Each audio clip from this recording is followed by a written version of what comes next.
बिस्मिल्लाहिर्रहमानिर्रहीम बिस्मिल्लाहिर्रहमानिर्रहीम।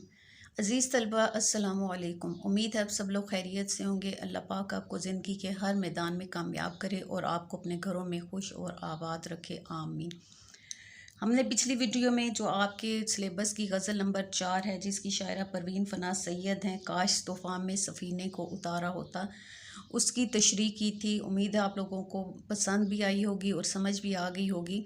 अगर किसी को कुछ समझ ना आए तो कमेंट सेक्शन में मुझसे पूछ सकते हैं, और अगर आप मेरे चैनल पर नए हैं तो मेरे चैनल को सब्सक्राइब करें, लाइक करें और अपने दोस्तों में शेयर भी करें, और बेल आइकॉन का बटन लाजमी दबा दें ताकि मेरी हर नई आने वाली वीडियो आप तक बर वक्त पहुँच सके।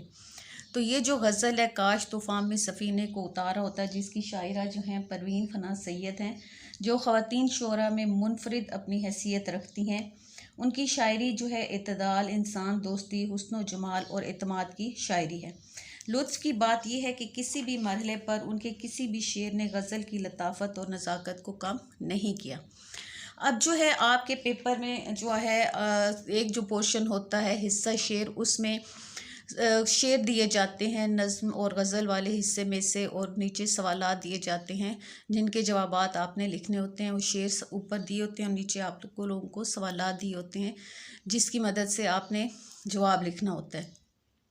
तो ये वाला पहला इसका जो है मशकी सवालात में से पहला सवाल है, काश तूफ़ान में सफ़ीने को उतारा होता, डूब जाता भी तो मौजों ने उभारा होता। इस गज़ल के पहले शेर का मफ़हूम लिखें। अब ये जो है गज़ल का जो है मतला है, किसी भी गज़ल का या कसीदे का जो पहला शेर होता है उसको मतला कहते हैं। मतला के दोनों मिसरे जो होते हैं हम काफ़िया और हम रदीफ़ होते हैं। अब काफ़िया क्या होता है? हम आवाज़ अल्फाज, और रदीफ़ जो आखिर में लफ्ज़ बार बार दोहराया जाता है उसको रदीफ़ कहते हैं। अभी अगला सवाल जो है वो आपका यही होगा कि पहले शेर में मौजूद काफ़िया और रदीफ़ की निशानदेही करें। तो इसमें जो काफ़िए हैं वो हैं उतारा और उभारा, और होता इसकी रदीफ़ है। तो साथ साथ जो अगर इसमें ग्रामर आएगी तो वो भी हम साथ करते जाएंगे।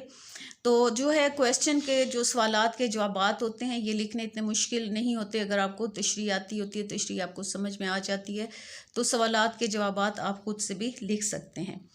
तो इस शेर में जो है शायरा कहती हैं कि काश मेरी कश्ती तूफ़ानों की ज़द में आई होती और मौजों ने उसे उभारा होता, डूब जाने के बावजूद भी तकलीफ़ों परेशानियों में सहारा मिल जाता। अब यहाँ आपने ये तशरीह नहीं लिखनी है, बस इसका मफ़हूम यानी मतलब इसका लिख देना है, और वो आप आसानी से लिख सकते हैं जब आपको तशरीह आती होगी।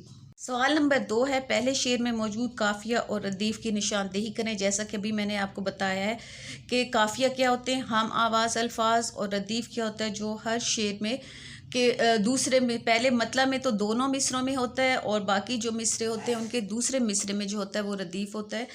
तो पहले शेर में मौजूद काफ़िए जो हैं वो उतारा और उभारा है, और होता जो है वो इसकी रदीफ़ है। फिर शायर को साहिल से इशारा मिलता तो इसका क्या नतीजा होता? यह ना, काश तूफ़ान में सफ़ीने को उतारा होता, डूब जाता भी तो मौजों ने उभारा होता। तो शायर को साहिल से इशारा मिलने का मतलब ये है कि अगर उसे समुंदर से भी थोड़ा सा भी इशारा मिल जाता तो ख़ुद कोशिश करके तरक्की की मंजिल तय कर सकता है, उसे किसी की मदद की ज़रूरत नहीं। अब देखिए ऊपर शेर दिए हुए होंगे और आपको उससे मुतल्लिक जो है जवाबात लिखने होंगे। अब अगला सवाल देखें, तुम ही वाकिफ़ न थे आदाबे जफ़ा से, वरना हमने हर जुल्म को हंस हंस के सहारा होता। गज़ल का ये तीसरा शेर है, तो इसमें शायर को महबूब से किस बात का शिकवा है? तो तीसरे शेर में शायरा को अपने महबूब से ये शिकवा है कि ए महबूब, सिर्फ तुम ही मोहब्बत के आदाब से नावाकिफ़ थे, लेकिन मैंने तो तेरे हर जुल्म को और ज़्यादती को हंस के सहा है। शायर को अपने महबूब से उसके जुल्म और ज़्यादती का शिकवा है, यानी तुम ही वाकिफ़ न थे आदाब जफ़ा से, वरना हमने हर जुल्म को हंस हंस के सहारा होता। यानी तुम मोहब्बत के आदाब से नावाकिफ़ थे, लेकिन मैंने तेरे हर जुल्म हर ज़्यादती को हंस के सहा है। तो इसमें जो है वो पूछ रहे हैं कि शायर को महबूब से किस बात का शिकवा है? तो शायर को अपने महबूब से उसके जुल्म और ज़्यादती का शिकवा है। अगला सवाल देखें, बागबां तेरी अनायत का भरम क्यों खोलता, एक भी फूल जो गुलशन में हमारा होता। अब इस शेर का मरकज़ी ख्याल लिखें। अब देखें जो नज़्म होती है वो चूँकि एक ही मौजू पर होती है और उसकी पूरी नज़्म का एक ही मरकज़ी ख्याल होता है, लेकिन जबकि गज़ल जो होती है इसका हर शेर दूसरे से मुख्तलिफ होता है और हर शेर का अपना मरकज़ी ख्याल होता है। तो आपको पेपर में कोई भी इस तरह नज़्म या गज़ल में से गज़ल में से आपको शेर आ सकता है कि इसका मरकज़ी ख्याल लिखें।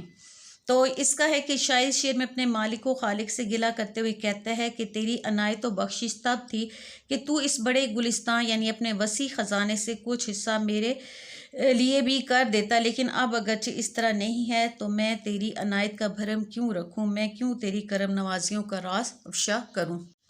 तो पहला देखें एमसीक्यू से, दर्ज झैल में से कौन सी अदबी इस्तिलाह इल्म बयान के ज़ुमरे में आती है? मुहावरा, रोज़मर्रा, सनत तलमी या मजाज मुरसल। तो इसमें आएगा रोज़मर्रा।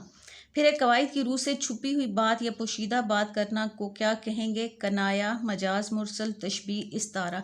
तो ये भी आप लोग साथ साथ जो है आपके मशकों में जो ग्रामर दी गई है उसकी आप लोग करेंगे, तारीफ़ें करेंगे। तो कनाया के मानी होते हैं छुपी हुई बात या पोशीदा बात। फिर है दर्ज झैल में से कौन सा लफ्ज़ अपने मजाजी मानों में इस्तेमाल होता है? इस्तारा, रदीफ़, तशबीह या रोज़मर्रा। तो इसमें इसका जवाब है इस्तारा। ऐसी नज़्म जिसके हर बंद में 6 मिसरों क्या कहलाती है? कताबंद, सलासी, मुखम्मस या मुसद्दस। तो इसका जवाब है मुसद्दस।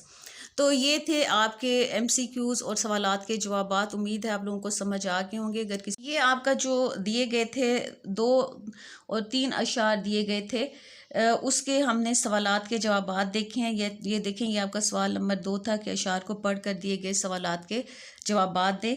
तो हमने ये जो है सवालात जो भी की हैं ये इन्हीं अशार के हमने सवालात के जवाबात दिए हैं। ऊपर भी देखें कि खाली जगह पुर करके दर्जल अशार को मुकम्मल करें। हम तो साहिल का तसव्वुर भी मिटा सकते थे, डैश से जो हल्का सा इशारा होता। तो इसमें आएगा लबे साहिल। फिर है गम तो खैर अपना मुकद्दर है, इसका क्या जिक्र, जहर भी हमको बसद शोक गवारा होता। तुम पे असरारे फना डैश खुल जाते, तुमने एक बार तो यज़दां को पुकारा होता। तो इसमें आएगा राज़े बका। इसी तरह आप लोगों के जो हैं एमसीक्यूज़ दिए गए हैं कि दर्ज है कसीरुल इंतखाब सवालात के दुरुस्त जवाबात की निशानदेही करें।